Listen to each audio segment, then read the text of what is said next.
on a fait une première partie de tutoriel où on disait à une balle à être à une certaine altitude. Après, on a fait une deuxième partie où la balle descend. Moi, je voudrais peaufiner cette deuxième partie. Alors, voilà ce que ça donne actuellement. Je vais rafraîchir la page. Ça, je vais fermer. Donc, on a une balle noire qui est en train de descendre et tomber par terre. Qu'est-ce qu'on peut faire pour améliorer ça? Déjà, on peut commencer par un point. Si vous remarquez quelque chose, bim, en fait, elle continue à descendre sous le sol. Ça serait bien que je lui dise, mon coco, euh, quand tu arrives par terre, t'arrêtes de tomber, t'arrêtes de creuser un puits. Donc, au lieu de le faire diminuer de 20, je vais le faire diminuer par 7, par exemple, ou 17. Pour te... Comme ça fait pas un chiffre rond, tu vois. Donc là, il diminue un peu moins. Désolé hein, pour l'attente. Donc là, je regarde. Voilà, il s'est pas arrêté exactement sur le sol, c'est l'effet que je voulais. Bref, en fait, ici, c'est quand que je vais vérifier que si la balle tape le sol. Et ben, c'est quand il a l'altitude 0. Du coup, ici, je peux très bien dire, euh, avant de modifier l'altitude de la balle, en fait, je vais faire une petite correction. Par exemple, ligne 80, je dis n altitude diminue de 17.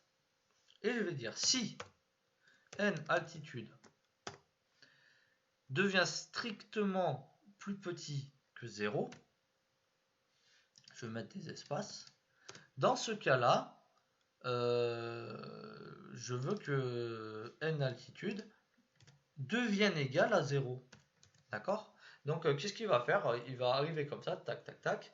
Et là, quand il va être au-dessus, bim, il va se poser au sol.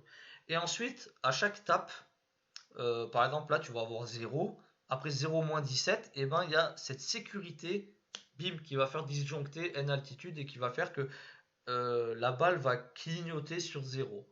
Et l'utilisateur, qui n'est pas au courant que la balle clignote sur 0, va avoir l'impression que c'est posé au sol et que ça ne bouge plus. Alors, on va voir ça tout de suite.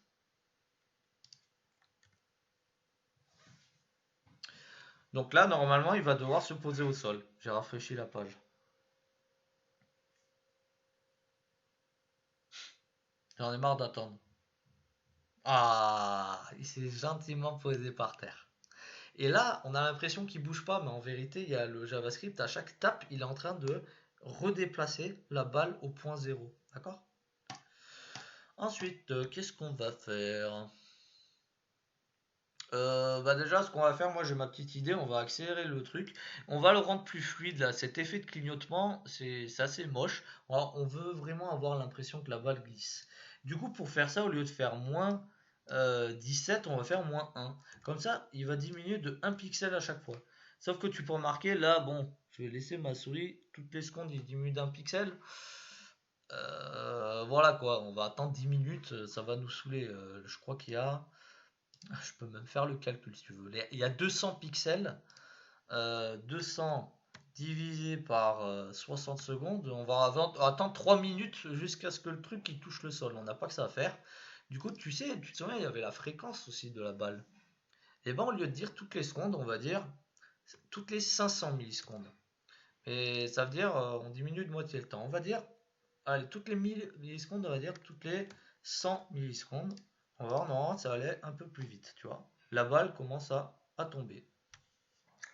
Cependant, pour moi, c'est encore trop long. On va encore diminuer la fréquence. J'enlève un 0, donc il va aller 10 fois plus vite. Et là, pour moi, ça me paraît tolérable. Voilà. Voilà. Là, j'ai déjà un bon petit code.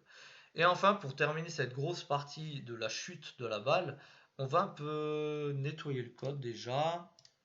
Alors, ici, tac. Alors pourquoi il y a une certaine logique? Pourquoi est-ce que je saute des lignes plus ou moins comme ça? En fait, quand tu vas sauter des lignes, faut que tu sépares les trucs qui sont hors sujet et il faut que tu rapproches les trucs qui ont le même sujet. Là, ces trois lignes dansent ensemble et ils ont pour point commun d'être les instructions qui sont à chaque tape. C'est pour ça qu'elles sont côte à côte. Maintenant, pourquoi eux deux ils sont vraiment collés, ils sont quand même espacés d'une ligne avec ceux-là? Parce que ces deux-là, tu sais, il y en a, il modifie à une altitude et l'autre, il le corrige pile après. C'est pour ça que je les colle pour dire vraiment les deux sont intimes. Voilà, voilà. Ensuite, je vais un peu jouer le jeu. Tu sais, ici, je disais que c'était 200, je vais mettre 300 exprès. Et là, on va terminer cette partie en voyant, il est bien à 300 et il tombe quand je vais rafraîchir la page. Voilà, on a donc fait une première partie de tutoriel où on disait où va être la balle de manière instantanée. Elle flottait dans les airs. Après, on a fait un deuxième tutoriel, on s'est amusé à faire une balle qui est en train de tomber et cerise sur le gâteau, il s'arrête par terre. On va faire allez, maintenant une troisième grosse partie.